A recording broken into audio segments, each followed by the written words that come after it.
U.S. Department of Commerce is 2 months late releasing the findings of an investigation to determine the impact of steel dumping in the United States. And lawmakers say it's having a negative impact on Keewat and taconite on the Iron Range and has union members demanding immediate action. KBJR 6's Anthony Matt tells us what steel workers are asking from the president.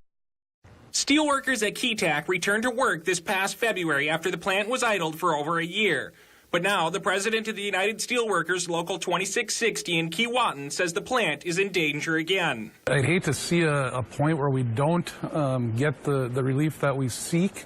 If we don't, what could happen could be just a further shrinking of our steel industry in the United States. That's because the U.S. Department of Commerce is 2.5 months past its deadline to release a report that would unveil the impact illegal steel dumping has on the U.S. mining industry. We have this 232. It's been initiated.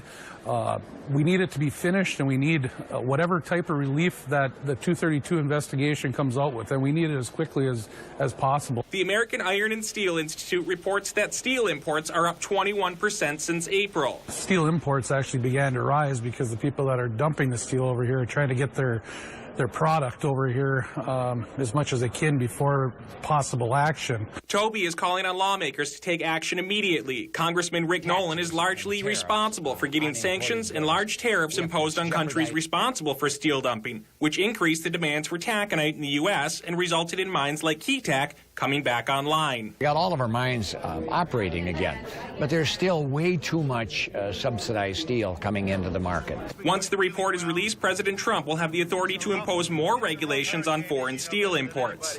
The president said he would do something about that. He has the authority to do that, and we're going to hold the president's feet to the fire. We need help. Nolan says current tariffs and sanctions are in place for several more years, and the president has given no indication he will rescind them. Once the investigation is finished, the president will have 90 days to accept or reject the findings and implement any more regulations. The president does not need congressional approval, only a letter explaining why he made the changes, if any.